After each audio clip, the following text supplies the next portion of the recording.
Alrighty, boys and girls. Tonight is going to get confusing. How is it going to get confusing? Well, actually, it's just the names that are going to get pronounced, and it's going to sound a lot alike. So I'm going to try my best. And if I spit on you, I'm sorry. You can't spit on them. They're in TV land. Oh, good, because I didn't want to give them coronavirus or nothing. But anyway, it's going to be hard to say the names. Okay. Take off reading and let's see how it goes. Well, okay, see, we were in talking about Elijah, and now I'm going to talk about Elisha. Oh, I see what you mean. Those names do sound a lot alike. Yeah. So, in the days of the great prophet Elisha, What? Syrians, Thank you. the Syrians and the Israelites of the northern kingdom, well, they made little attacks on one another. They were picking on each other. Even when the two were not really at a war, they still would sneak over and do little night raids. Really? Yeah. And the two people, those two kind of people, they lived right next to one another, so it wasn't so hard. And they made these attacks just on the border. You know, those bordering ones, they would sneak over and get ya. And then the next time, the other one would sneak back over and get you. And it was like that. Yeah. Like brothers and sisters. Okay. Now, these bands of soldiers, they would just suddenly storm into the villages, rob the people of their grain and their cattle, and then take away their captives to be sold as slaves. Who wants to live on the border? Nobody. Not me. So, during one of the raids, there's a little Israelite girl. She was taken from her family by the Syrian soldiers. Ooh, kidnapping, that's against the law. And she was carried with them back to their country, and she became a servant in the house of a great Syrian captain, Naaman. His name isn't hard to say. That's not the one. I know.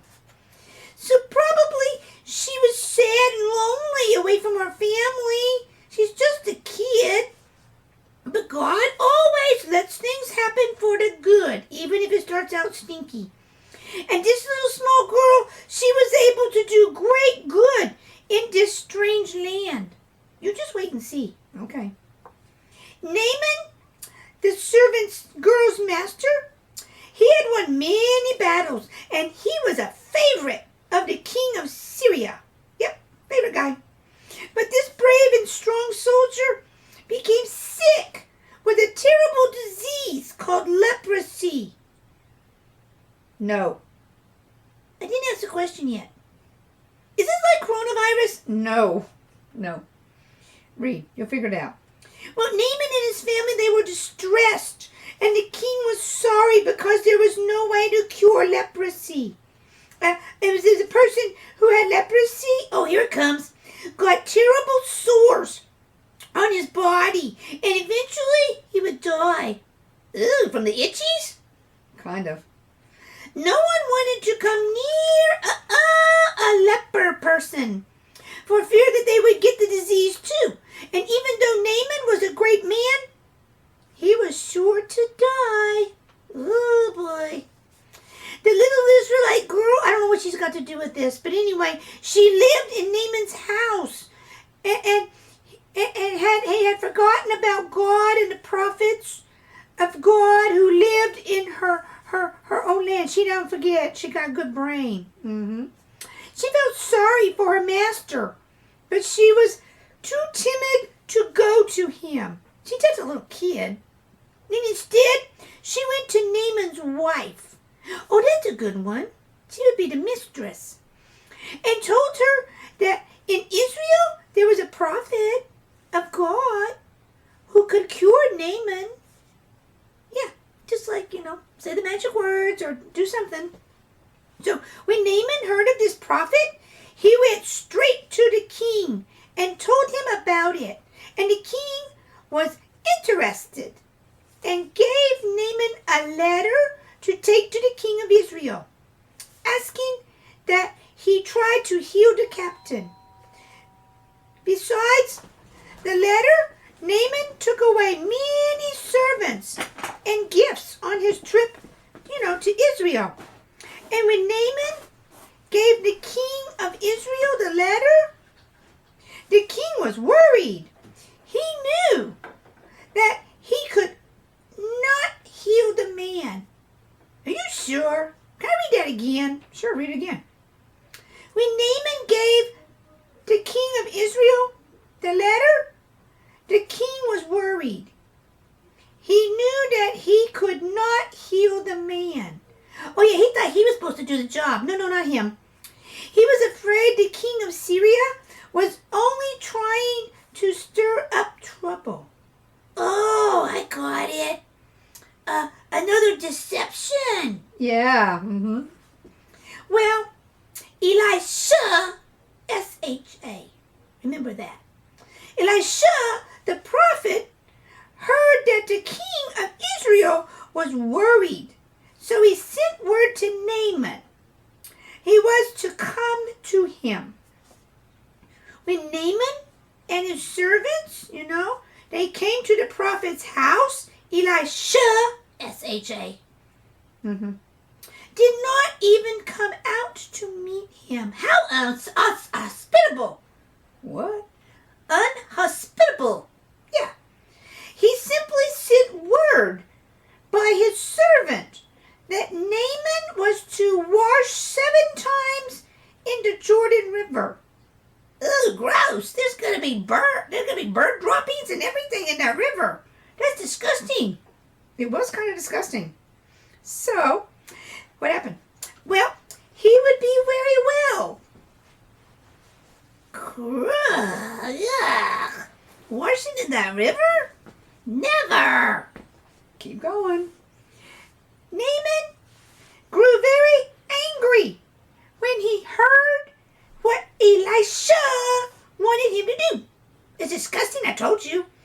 He had expected the prophet to, come running out, and say, "Kapoo, you're healed." What? He said, "The rivers in my own country are better than Jordan. Why should I wash there?" He didn't want to go, did he? Follow directions. I know. But Naaman's servants were more thoughtful than he was. They asked him, "Master, would you not have done some great thing if he asked you to? Like stand on your head and do 3 cartwheels. He would have done that. Why not do this simple thing? Just go scrub it up dub in the river." Yeah. So Naaman, well, he listened to the servants and he thought it over. He should think it over only like once. And finally he drove down to the Jordan River and stepped out of his chariot. Oh, he's rich. Yeah, was it a convertible? Yeah, it didn't have a top on it. Yeah, he's rich. And into the water he went. And he dipped himself once, twice, up to 7 times. Huh. And as he came out of the water, the last time, number 7? 7. 7, it's the same thing. Comes before 8. Every bit of his leprosy was gone. It was gone like magic. Kapoof. His skin, oh, it was so soft like a baby butt. What? Baby butt. You know. And God had performed another wonderful miracle through the great prophet of Elisha, S-H-A. And when Naaman hurried back to thank Elisha would not take the rewards and gifts that Naaman offered him. Nope, he's just a handyman for God. He had not healed Naaman for money. No. He had wanted to teach him of a wonderful God of the Israelites. Yeah, that's a good lesson, yeah. And then Naaman, guess what? What? He gave him the best gift he could. He told him that he would never again pray to any god except the true God. Oh, he converted him. Yeah, and that he had done what he was supposed to do and, wow, made an impact. So, sometimes God says take pills, do it. Sometimes God says rub on lotions, yeah, rub them on, they're sticky. And sometimes he says take a shot in the butt. What? Yeah, you humans, you get shots in the butt. And this was just God's little way of getting you well. Just do it. Okay. Okay, kids, gotta go to bed now, okay? I need you to snuggle down